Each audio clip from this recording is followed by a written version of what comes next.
Yo, what's going on, guys? And in a recent report from Mark Stein of the Stein Line, we're hearing that the Sixers hope to keep Quentin Grimes. I don't know if you guys have been following. It's actually ridiculous what's been going on. The report reads like this. I have it on my other monitor, so if you see me looking over there, it's like that. League sources say the Quentin Grimes camp did not explicitly request a trade out of Dallas, despite suggestions to the contrary. But the 4-year guard appears to have given his forthcoming foray into restricted free agency quite a boost, regardless, with his scoring as a Sixer. The Sixers, I'm told, Mark Stein says, to re-sign Grimes, whose precise market is difficult to forecast, as it is always for a restricted free agent. That is coming from, I believe, Jake Fisher. Yeah, Jake and Mark Stein at the Stein Line.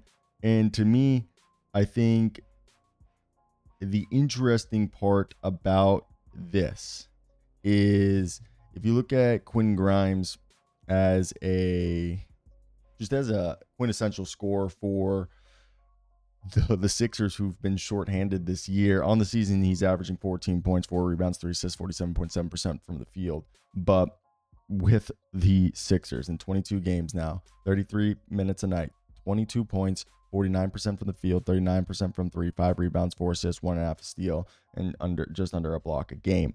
And the thing is obviously healthy squad. He's not going to have these looks, but it shows the scalability of what Quentin Grimes is able to do. I mean, this is a guy who was a 5-star recruit coming out of high school when he went to my alma mater, the University of Kansas. And to me, I think that's the most interesting part about all of this is that he's definitely a guy. I just want to readjust this real quickly. That's a bit better.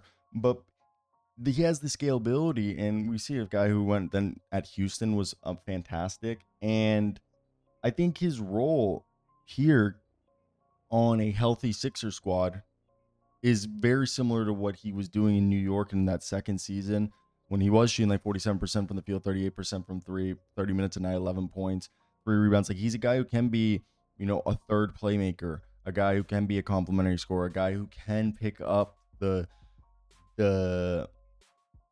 weight, the load when either someone's injured or having a down night. And we're seeing here a guy who not only can dribble, penetrate into the paint and finish with ease with a layup, a guy who's going to be able to kickstart a fast break in transition, but not just that, a guy who can drive and kick, a guy who can be a catch and shoot shooter, a guy who can be a spot up shooter. He has that 3-level scoring ability and the ball handling ability to create for himself and for others. Obviously not, I think, at an elite level for a good team, but obviously you see here on a team that just needs scoring, he can do it.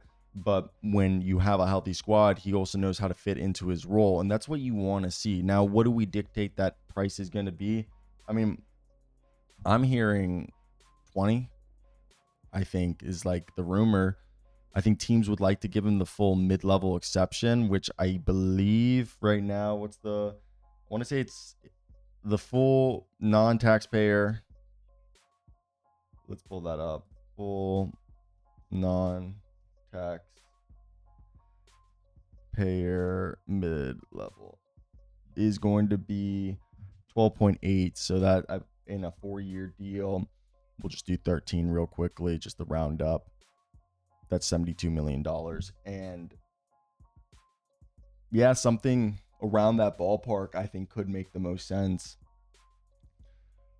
I wouldn't be surprised if that's what we're looking at. I think he would like to get somewhere between the 80 to 100 range on a 4-year deal. I think teams would rather just give him the full mid. There's nothing wrong with that. But yeah, I think that's where we're going to leave today's video. I feel if we talk anymore, it's just going to be filler. And if we wanted just real quickly, the only other talking point, who could steal? He's a restricted free agent, which means they can go over the cap to sign him or to match an offer sheet that a team puts out for him. And we know the Detroit Pistons and the Nets are 2 teams. He's not going to go back to Detroit, I can tell you that. But the Nets are 1 team. Obviously, they have the most cap space. They're going into this offseason with $53 million only guaranteed in salary or on the books currently. And then it's Chicago and Memphis, but Memphis has Santi and a couple other. They have some decisions. Same thing with Houston. I think Atlanta could be one. San Antonio could be a sneaky one, especially because he played in Houston. But I think Houston also is another one who he fits both. Atlanta, Houston, and San Antonio, he fits. He also fits Charlotte, and he fits Utah and Washington. Those are all youth movements. He fits Sacramento. But the further we got up there in like Sacramento, in Washington, Utah, and Charlotte, do they want to dictate salary there? Because the thing is like, do you want to spend money when you're not going to be a championship team? That's my whole thing. And that's like the thing that keeps me from like, saying that this team's going to make this bold decision. Because you have to realize, okay, in theory, everybody's always playing for a championship. But that's not true. You know if you're going to go for a championship. And if you watched our preview videos, every year I say this. If you look at a team's draft pick situation, and if they're a fringe playoff team midway through the season, you can assume that by the end of it, they'll be incentivized to be to keep their pick if they are able just to lose out. And that's the kind of like the discouraging thing about it is a few years ago, Mavericks did that to get the 10th pick, which led them to getting Derek Lively, who played a huge role into them getting to the finals last year. But in a situation like this, Quentin Grimes, his best chance to getting paid and staying on a good team is going back to Philadelphia.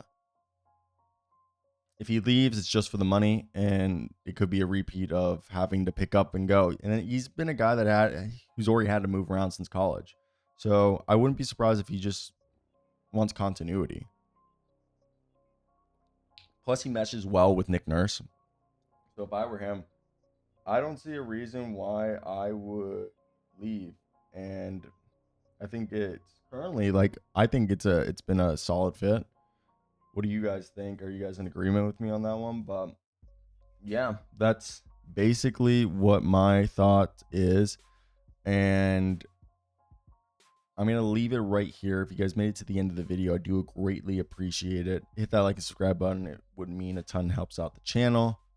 And we make videos like this all the time. Go check out my work at hoopshype.com. I do all our pre-draft stuff there and other content. But yeah, that's basically it for me. Oh, one thing. Yeah, no, I'll talk about it later. Ciao.